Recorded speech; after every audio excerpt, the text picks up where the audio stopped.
Hello everybody and thank you for joining me. This is Ciara from Ciara T Designs and today I have this really pretty purple and silver card to share with you. So let's jump right in. So I am actually going to make a mistake in this card and you'll see it here in a second. I trimmed down a piece of HammerMill cardstock and this is the one that I want to blend on. And then for my silver piece, I'm going to cut it down to A2 size.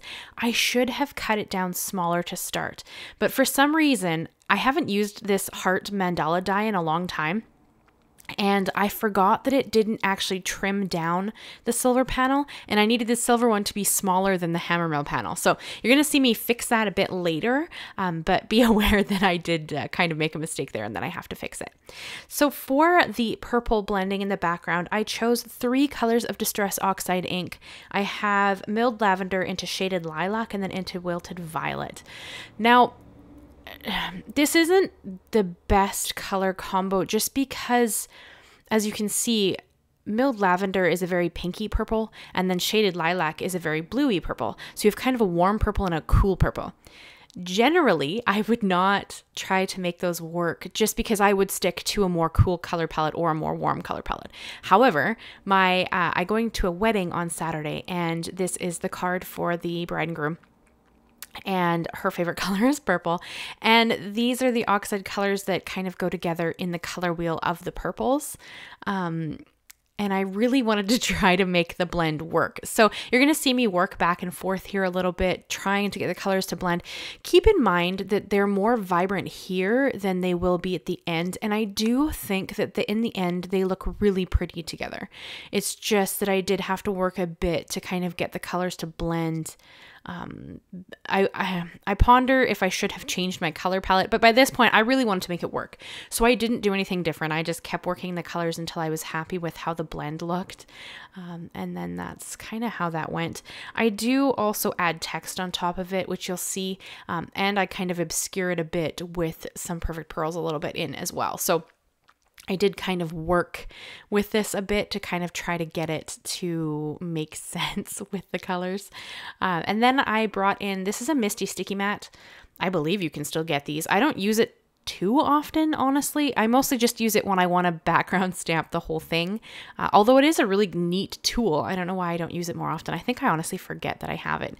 It's underneath the mat on my Misti. Like I keep it in the bottom of my Misti so that I use it when I need it, and then sometimes I forget that it's there. So this is just because I want to stamp the whole background.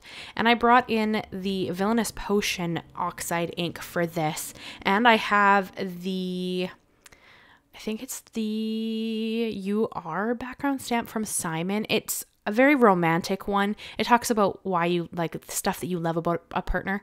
I've used it on anniversary cards for my husband, but I thought it was really fitting as a wedding card as well because they're getting married and it talks about love. So I thought that it was pretty fitting. I mean, you're not really going to be able to read it, but that's okay because that's not its point. It's just supposed to add interest and texture into the background. And then this is where I kind of go wrong. This is the Simon Says Stamp Heart Mandala die, and I hadn't used it in a while, and I was looking at it the other day, and I'm like, oh, this is a beautiful die. I need to use this. And you can see there it didn't cut all the way through, so I did run it through again. And I have it on that silver metallic cardstock. And for whatever reason, I thought that it would trim like a smaller area and it didn't. So now my silver layer is bigger than my purple layer, which is not what I was going for. I'm going to fix it, but I am going to kind of make a mistake with that. And then I'm going to fix that again. So we will make this card work. And it turns out stunning. I love how pretty this card is. I wasn't totally sure as I was working through it, but I think that it turned out really pretty in the end, so I'm okay with it. But I did cut that out of that silver. This is the silver cardstock from Tonic, I believe. I think it's the frosted silver, but Simon sells a silver cardstock as well, so either one would work. Any metallic cardstock would work for this. I just chose to go with silver because I was working with purple, and I do a lot of like gold, and I rarely do silver, which is so funny because I actually prefer silver in like jewelry or white gold, whatever you want to do. Like my wedding ring is white gold, but I prefer that color to yellow gold as a general rule, and yet I work in yellow gold a lot more when I create, which is just really funny when you think about it, at least for me. as I just have a preference. Do you guys have a preference on your metallics? Just like the other day when I made that fall card, like I'd never used the bronze metallic cardstock.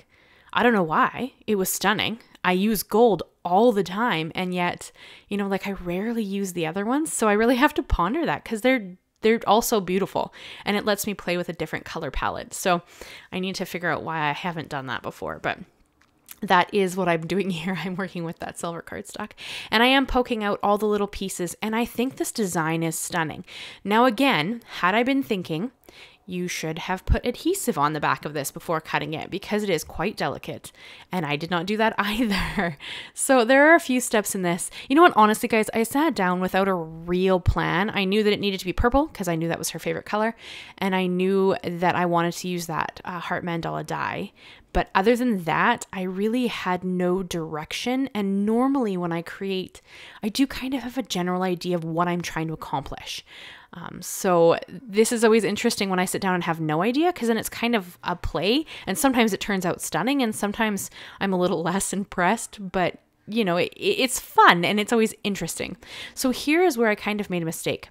I had to cut it down, and you should have done this before this point, but I needed it to be a bit smaller than the purple layer. And because there's nothing to hold the one side, like there's nothing really there to help support it, it cut crooked. So we're gonna fix that here as we go. And I did add a little bit of perfect pearls to the background for added shimmer and shine, but also because I didn't really want you to concentrate on trying to read the words. They're not there to really be legible. That's not their point. They're just there to add interest and texture. So, I mean, you could leave them without the glitter on top. I love glitter, so I'm all about adding shiny things, but you don't need to. And then to kind of fix my no adhesive situation, I did bring in, this is like the Microdot sheet from Simon. I think I got it in a kit a while ago, and I've used it maybe once, but I thought this was a perfect time to use it because this is something that needed adhesive that should have been put on beforehand. But I'm really bad about thinking about that. Like, I pretty much never add adhesive beforehand because I'm like, well, I'll just glue it on, it's fine. And then I'm like, I don't want to have to glue all that. So I'm glad there are products out there that kind of alleviate this issue, because I don't know what I would have done. If you had a Xyron sticker maker, you could try running it through that, but I don't have one big enough, so that wouldn't have worked. And of course, then you'd have to try to go through all those areas and get the adhesive to let go. So this worked perfectly. It just has those little dots on the background, and I lined it up just so that there's a small purple area kind of showing around the silver. You'll see it in the end when I hold it up. And then for some added embellishment, I brought out a sentiment. I realized while making this that I didn't have a nice like layered congratulations or congrats or anything like that. So I went with this second best option. I had to consult a friend, and then we Googled it. So it's kind of funny, but best wishes is apparently like the second most common sentiment on a wedding card. So I figured I was pretty safe for that, but I don't own like a decent 2-layered congratulations. So I'll have to rectify that and get that into my crafty space, because that would have been perfect for this. But of course I didn't have it. So I'm going to work with what I have, because that's, you guys know, I strongly believe in using the things that you have. So I brought in best wishes. This is actually a recent thing that I got from Spellbinders. This is their popular sentiments dies. And I love that it has the scripty and the base layer, because I love script for cards that are supposed to be a little more elegant, just because I think they look really pretty. And I did choose to cut this out 3 times. I did white cardstock so that it would match the little bit of the white layer you're going to see around the purple and silver area. And because I didn't really want it to pull focus as much. I mean, you want to be able to read it, but I didn't want it to be the star of the show necessarily. So I just chose to leave it white. You could do purple.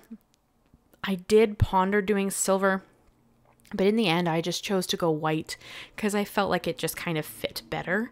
But you could do any of those. Any one of those would work. So I just layered those up, and then I'm going to adhere it down to its shadow layer. And I am going to do the tittle, but I'm going to do it kind of a little differently because it's difficult to hold that little dot. I find it easier to just adhere it straight onto the shadow layer. because I have a shadow layer. I mean, if you were going to layer it up, you might struggle a little more there, but here you can see that I'm just going to adhere it straight to the shadow layer and then put each layer on top of the other, because I think that that just kind of works a little bit better. But completely up to you what you think is easier. This is just the easiest way I found, especially with the reverse tweezers, just because my nails are a bit long, so it's sometimes really difficult for me to line up small items. So this kind of makes it easier for me. And then, of course, you guys saw me cut out those butterflies. Those were cut from Pearlescent Vellum, and I am going to use them to embellish this card. And I'm sorry I'm out of the frame at the bottom there a little bit. I didn't realize that my camera was a little bit higher. Normally, it's down a bit lower, so this is a bit closer to my face.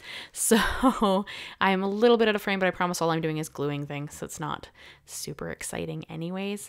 And I am going to use an uneven amount of butterflies. The die cuts out 8 butterflies, I believe, and they were just so pretty that I couldn't resist using them all. Now, granted, you could absolutely adhere one on the inside, but I wanted to be able to write on the inside without anything kind of in the way. And honestly, I could just go and cut a couple more, and I might do that anyways, so that I can add them to the inside around when I've written inside, but this is kind of what I just thought of. And I did use the best wishes and kind of went over that frame so I could hide the little bit that's kind of unevenly cut. And then I put a butterfly there as well. I'm going to put a second butterfly there too. These 3 I knew where I wanted, and then I kind of had to fiddle around a little bit to decide where I wanted to put the other 5. So there is 8 butterflies on this card, and you guys know that as a general rule, I do stand to only using uneven numbers. However, on the rare occasion, I will use an even number, mostly just because I wanted to use all the butterflies, not really because I was worried about anything else. That was just kind of the only reason there. So that was my thought process, and I am going to adhere just the center so that the wings can stick up. And I do pair this with a matching purple, like it's a lilac metallic envelope. I got it from Simon. I love their envelopes. You guys will have to tell me if you found anywhere else that has really pretty envelopes that aren't crazy expensive. Keep in mind I am Canadian, so if you're gonna tell me about like American Amazon, I can't order them. I mean, I can order them from there, but then I have to pay the shipping. So it's usually not that great of a deal in the end. But if you know anybody anywhere, or any Canadians want to let me know, where do you buy your envelopes from? Because I get weird about envelopes. I hate giving envelopes away. Don't ask me why. I don't know. I like to hoard envelopes for some reason, and I have no idea why. I just love envelopes. So I tend to kind of collect them. But I do I always send an envelope with a card. Like, I never try to send a card without an envelope. I don't know, I get weird about it. Like, I just don't want to send them. It's so funny. I have no idea why. And then for a little bit of extra bling in this card, because it's a wedding card, so why the heck not? I did add these little opal adhesive gems to the center of each butterfly, because they're so pretty, and I thought that that was just a really great way to add some extra shimmer and shine. And because honestly, I can get away with it on a card like this because there's no too much shimmer and shine, I don't think. So I love how this card came together. I'm going to hold it up here right now so you can check it out in all of its glory. I think that it turned out stunning. I'd love to know what you guys think of it. Let me know in the comments below. And then that envelope is just sitting behind it. So you can kind of see it here when I set the card back down. But I love this card. I think that it's stunning. I'm so happy with how it came together, and I can't wait to give it to them on Saturday. So thank you so much, guys. That is the card I have for you today. I hope you enjoyed it. Leave me a like, leave me a comment, and consider subscribing if you haven't already. I do new videos every Monday and Thursday. And of course, we are in the middle of the Christmas swing. So I will see you again on Monday. Thank you so much, guys. Bye-bye for now.